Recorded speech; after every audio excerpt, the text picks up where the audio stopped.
Sir, news from the underground. Hello, welcome to The Underground. This is the podcast where we talk about the world and how crazy and weird and messed up it is. My name's Duncan Michael McPherson, and I'm your host. Today, I want to talk about some more COVID data, and I want to look specifically at some statistics, mostly for myself, to try and decide, is the vaccine worth getting? What are the chances that I'm going to die from COVID-19? That's what I'm most concerned about. Obviously don't want to go to the hospital or the ICU or anything, but mostly I just don't want to die from this disease. So that's what I'm going to kind of focus on right now. And I'm going to look at specifically my age bracket. I'm 35. So this might not apply to everybody, but you can see the statistics for other groups too. What I'm going to do is something new where I bring up my screen. I'm not sure what I'm doing, so it might not work that smoothly, but we'll see if we can get it to work. Okay. So to start, if you can see my screen now, you can see that this is from Statista. It's a kind of like a database of different data. The source is actually from the government of Canada. So this is number of COVID-19 deaths in all of Canada as of August 6, 2021 by age. And so this goes from the beginning of COVID. So it's about a year and a half, right? We'd say close to that. I'm going to kind of roughly do this by a year and a half.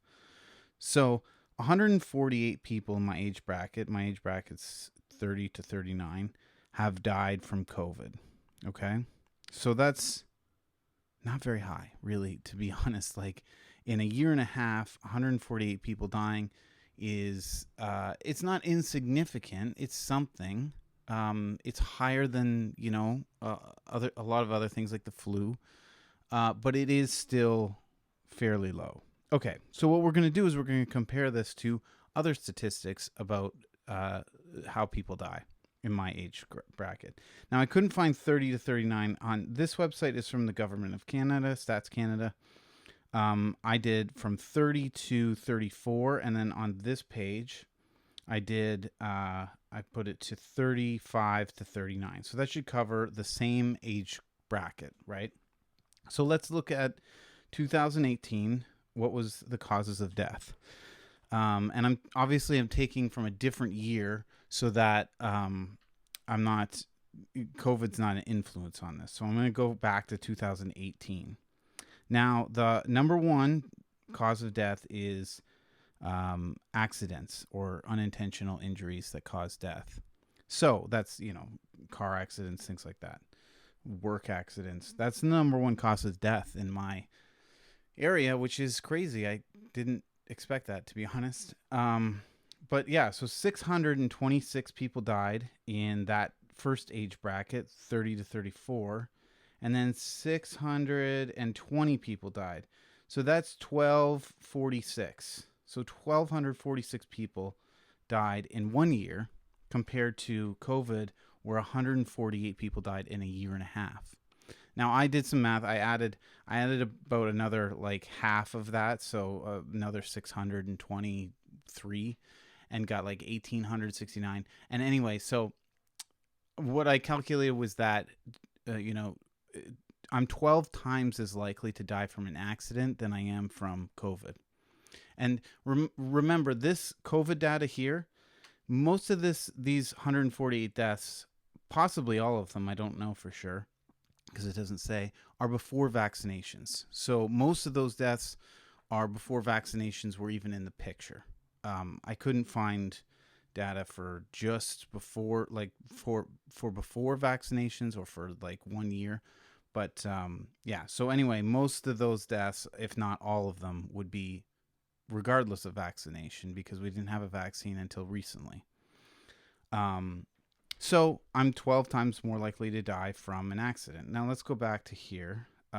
So what can we compare it to? Well, heart disease kills 83 people plus diseases of the heart, 153. Wow, big year for heart disease, it goes up quite a bit. So that would be still much higher than right. That would be 230 people died in a year compared to 148. So still much higher heart disease. So I would say between heart disease and homicide, because homicide killed 50, and then in this age bracket killed 36, so that's 86. So somewhere in between heart disease and homicide is where you would find COVID deaths as far as like the scale, right? So if we would have to add another half to that. So if it's 86, we'd add 40, and that would be like 120 something. That's like around where we are if we're going by homicide. That would be homicide, right? So it's higher than homicide, but it's probably its closest pairing is homicide. So I'm equally as likely to die from homicide as I am from COVID. That's what I get from doing this statistical analysis. If I was older, would I get the vaccine? 100% I would get the vaccine. No questions asked. The vaccine has proven to be relatively safe and very effective. So I would definitely get the vaccine even if I was in this group. Even if I was in this group, the 40 to 49, I think I would get it. But as you get up, like, it becomes much more apparent that you need the vaccine. So what am I trying to say? The reason that I don't feel like I need the vaccine is because when I'm just equally as likely to die from homicide as I am from coronavirus, and I'm much more likely to die from just an accident, a car accident, or falling off a ladder or whatever, I don't see a justification to get the vaccine. And that's why I'm not vaccinated. And I think that that's a pretty logical reason to not get vaccinated. Anyway, that's all for me. Thanks for listening, and God bless. Hey, thanks for listening to The Underground. Please subscribe on YouTube and like and share it on social media if you'd like to see more content like this. Thanks, everybody. Bye.